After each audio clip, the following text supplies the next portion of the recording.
વલસાડના કપરાડા તાલુકામાં અસ્ટોલ જૂથ પાણી પુરવઠા યોજના શોભાના ગાંઠિયા સમાન બની રહી છે। જીરવલ ગામના બરડા ફળિયામાં અસ્ટોલ જૂથ પાણી પુરવઠાની પાણીની ટાંકી હોવા છતાં ગામ લોકો તરસ્યા છે।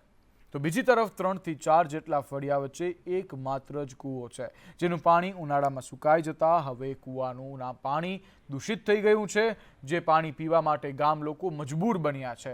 ગામ લોકોનું કહેવું છે કે અસ્ટોલ જૂથ પાણી યોજનાની ટાંકી બની છે, જેમાં 10 થી 15 દિવસે પાણી આવે છે અને તે પણ ગામમાં ચાલતા વીજ વિભાગના કન્સ્ટ્રક્શનમાં વપરાઈ જાય છે।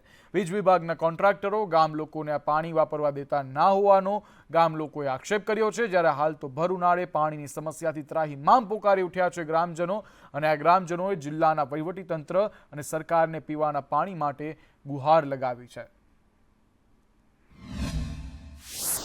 વલસાડ જિલ્લામાં ભર ઉનાળે લોકોએ પીવાના પાણીની તકલીફનો સામનો કરવો પડે છે। વલસાડ જિલ્લાના કપરાડાની જીવાદોરી સમાન અસ્ટોલ પાણી જૂથ યોજના માત્ર કાગળ પર બની હોય તેવા દ્રશ્યો હાલ અહીં નજરે પડ્યા છે। અમારે કેટલી પાણી છે કે 4 મહિના સુધી અમારે તકલીફ થાય। હોળી સુધી તો અમારે ચાલતી હતી, પણ હમણાં તકલીફ બહુ છે। ત્યાં કેટલા આ ડોલા માણસ અહીંયા આવીને તકલીફ કરીને પાણી માથા પર લઈ જાય, ડુંગર ચઢીને આવી અમારે તકલીફ છે। તો કેટલા સરપંચને કહીને થાકી ગયા, પણ સરપંચને કઈ ધ્યાન નહીં આપે।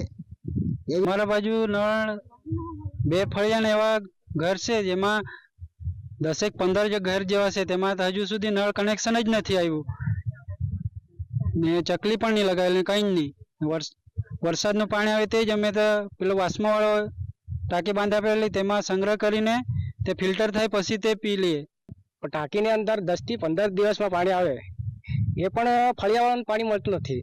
ને જ્યાં જીરવલ બડા ફળિયામાં જો પાવર હાઉસનું કામ ચાલતું છે, ત્યાંથી ટાંકીમાંથી પાવર હાઉસ વાળા પાણી લઈ જાય અને ફળિયાવાળાને કોઈને પાણી નથી મળતું। કાળું પાણી, આખું ગંદુ પાણી એમ ને અમારે દેગડામાં ભરીને લઈ જાય તે 2 દિવસ તે 3 દિવસ રાખવા પડે, પછી તે અંદર બેહી જાય ને કાદવ, પછી અમે પીએ એમ ને કેટલું પાણી ઉપર ચડવા પડે, તે આટલું ડુંગર ચડવા પડે। જાવેદ ખાન, સંદેશ ન્યૂઝ, જીરવલ ગામ, કપરાડા, વલસાડ।